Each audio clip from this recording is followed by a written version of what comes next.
People often ask me whether or not I believe in reincarnation, which usually refers to the rebirth of a soul in a new body after death.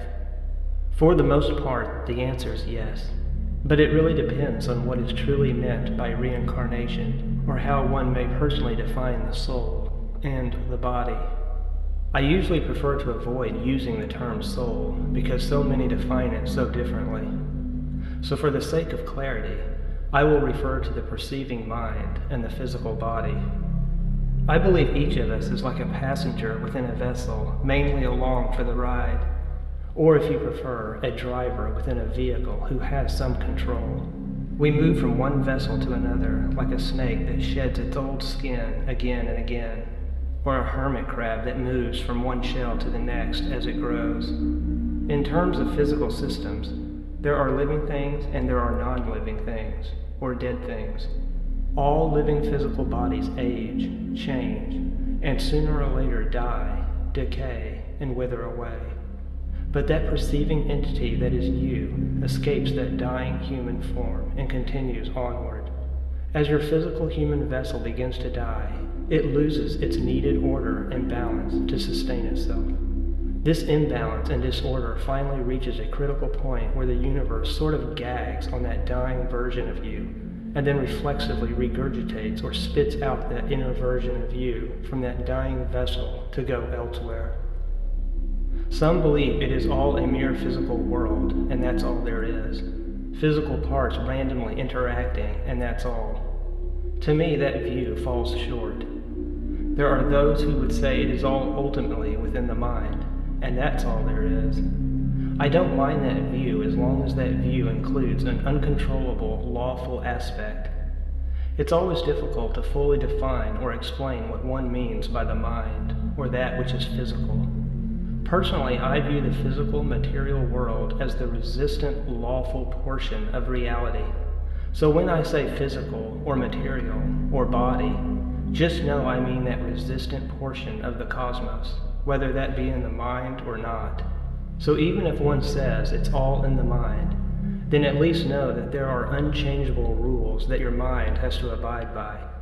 If you jump from the roof of your house, for instance, then due to gravity and all other physical laws, you will fall, unless you use other physical laws to alter that fall, such as a parachute, or aircraft, or some other lawful contraption. If it was all in the mind, in the way many often characterize it, then we would all be completely free to control our world and destiny, or to defy the laws of physics. But I believe the mind is always bridled by laws of the all, laws of the cosmos. Even in dreams are we prisoners of this truth that we are not in full control. So even if it is all somehow technically in the mind, then it is as though the physical world, in the traditional sense of the word, still exists. Some hate the idea of a dualist worldview, of trying to divide the universe or reality into two main separate camps, like the mind and the body, or the physical and the non-physical, often depicted by the yin-yang symbol, and claim that it is ultimately all one thing. I too, in many ways, believe it is all ultimately one symphony, one ocean of waves, so to speak. But at the same time, I believe that oneness can be differentiated or divided in the eyes of the perceivers.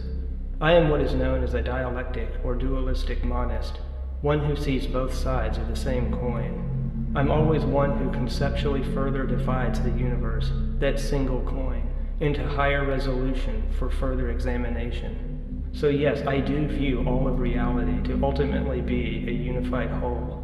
But this whole must express itself in dualistic terms to us perceiving beings. For me, I believe the perceiving mind can never be fully extinguished, nor separated from the physical world. For you can never have one without the other, because they go hand in hand, like the black and white values on a written page. If you try to remove the white of the page, the black text is no more, or vice versa. Call it your spirit, your soul, your ghost, or inner being, but it will always have a body or a physical aspect. In other words, whether your mind separates from your current human vessel by some means of spiritual ethereal mitosis, or some type of quantum leap from one physical vessel to the next, it will always be both of the physical and the non-physical. the mind and the body. It will never be otherwise. Our level of consciousness and awareness may come and go. It can wax and wane with sleep and wakefulness, but can never be completely turned off like a light switch or a water faucet. However, your mind and identity are always changing for a variety of reasons, thanks to the physical material part of the world, and you will lose your memories eventually, if not right away, after your human death. But there has never been a time when you, the mental passenger, did not exist. I believe you will move from one life to the next, forever and ever, because you, the perceiving entity, the passenger, are not like a mere physical structure like a house or a chair that has only a fixed number of physical parts that can be assembled and then taken apart to be no more. That would unjustly cheapen the universe and what you truly are. Don't misunderstand. Your human vessel does indeed have a fixed number of parts, but that inner core version of you does not. You are so much more than that. You, that mental passenger, that perceiving entity, is a hub, a core, an apex of the forever all that is the universe, from your unique point of view in time and space, and you always will be. Your true body is the entire infinite physical universe. You are all that physicality and all that in between, along with all its rules. Your mind is part of an unending continuum. It has always required the whole interconnected package we call the universe to make you possible. That will never change. There is no force powerful enough or a device clever enough to separate your inner perceiving light from the infinite cosmic lantern. That flame that is your local perceiving self merely changes its shape and position in the grand scheme of things as one might perceive it. Putting aside our human death that will eventually come, in a very real sense, each of us are constantly being reincarnated from one moment to the next.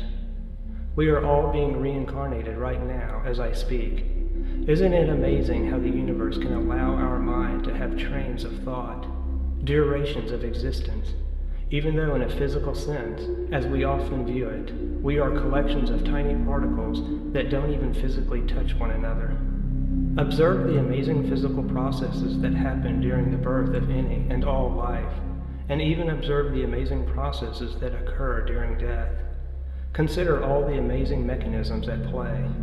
Chemicals dance around, electrons change energy states, and at times are emitted. Things bubble and flare up. They twist, contort, and move about.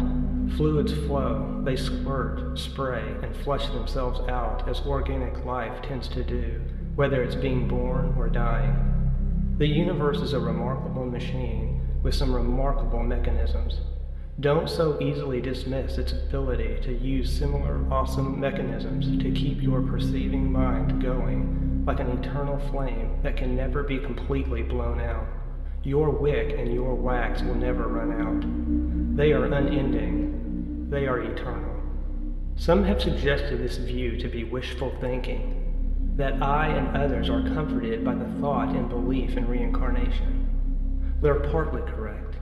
I would be lying if I said I had absolutely no hopes or desires to continue on after this present human life, or that the idea of rebirth is not comforting, because to some extent it is comforting. But as we all well know, life is not always comforting or pleasurable. It's a mixed bag. In fact, it is too often quite the opposite. It can be rather painful, very cruel, very frightening, and extremely exhausting. I'll admit, there's a part of me that sometimes wishes it would not continue, or that the whole thing would just stop. I don't believe we get to live happily ever after in a blissful state of joy. Far from it.